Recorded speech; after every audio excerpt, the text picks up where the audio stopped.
Family crisis কি তা একমাত্র সেই বউটে জানে, যে বউটা এগুলো সহ্য করেছে। যাই হোক, হ্যালো এভরিওয়ান, আসসালামু আলাইকুম। সকালে ঘুম থেকে উঠে কালকে বাসি বিরিয়ানি ছিল, তো এগুলোই গরম করে খেয়ে নিলাম।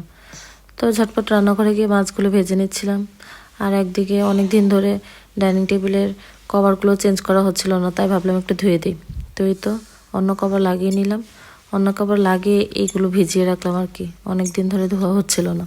তো অন্য সাইড দিয়ে আমি তরকারিগুলো কেটে নিচ্ছিলাম। আসলে কি আমাদের এখানে গ্যাসটা অনেক কম থাকে, একটা টাইম মেনটেন করে গ্যাসটা থাকে আর কি, তাই সকাল সকাল রান্না করার চেষ্টা করি আর কি, যাতে গ্যাস থাকতে থাকতে রান্না করে ফেলি।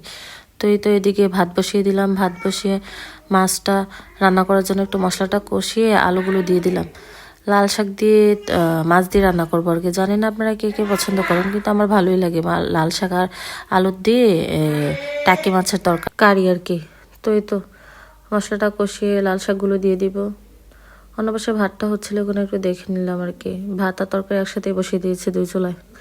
তখন মাছগুলো দিয়ে ধনিয়া পাতা দিয়ে নামিয়ে নিব। আসলে কি এই সমাজে কেউ কারো ভালো থাকতে পারে না। কেউ যদি সাফল্য অর্জন করে তাহলে কেউই তা পছন্দ করে না, সবাই তা হিংসে চোখে দেখে।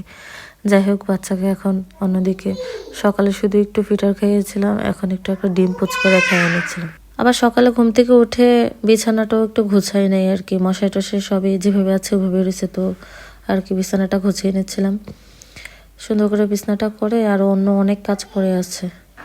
মানুষের জীবনটা কতটুক, এই যে আমরা এত অহংকার করি, এত কি করি, আসলে মানুষ বাঁচে কতদিন?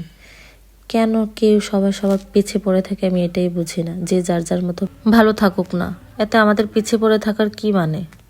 যাই হোক, এই তো আসলে কি বলবো, রাস্তার সাথে ঘর তো প্রচুর পরিমাণে ময়লা পড়ে থাকে প্রত্যেকটা জিনিসে। আর সব সময় রাফ ইউজ করে যে ক্রিম পাউডারগুলো, ওইগুলো গুছানোই হয় না, এত এলোমেলো হয়ে পড়ে। তো আজকে ভাবলাম একটু সব কিছু একটু ক্লিন করি। একটু সময় আছে, যেহেতু সকাল সকাল রান্না করে ফেলেছি, তাই একটু খুব একটু সময় নিয়ে সব কিছু পরিষ্কার করছিলাম আর কি। আমি মনে করি একটা হাজব্যান্ড একটা মেয়ের জীবনে একটা কমফোর্ট জোন। স্বামী ভালো তো দুনিয়া ভালো, স্বামী খারাপ তো দুনিয়ার সবাই খারাপ। তাই স্বামী পজিটিভলি থাকাটা অনেক বেশি দরকার। এই তো ড্রেসিং টেবিলের গ্লাসটা একটু ক্লিন করে নিচ্ছিলাম, তো একটা ভিডিও নিচ্ছিলাম আর কি, স্ন্যাপ নিচ্ছিলাম যে কেমন হয়েছে ভিডিওটা। এখন ঘরটা ঝাড়ু দিয়ে নেব। ঘরের কোনা কানা প্রচুর ময়লা পড়ে থাকে, রাস্তার সাথে ঘর জানালা না খুললেও প্রচুর পরিমাণে ময়লা পড়ে থাকে। দেখেন বারান্দার কি অবস্থা। গাছ আছে তো সাথে অনেকগুলো, তো প্রচুর পাতা পড়ে থাকে।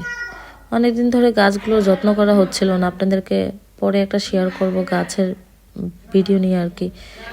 তো একদিন কাপড় ধুই নেই, আর দেখেন 2 বালতি কাপড় জমে গেছে, তো এগুলো ধুয়ে দিলাম, ধুয়ে ছাদে শুকাতে দিয়ে আসলাম। আসলে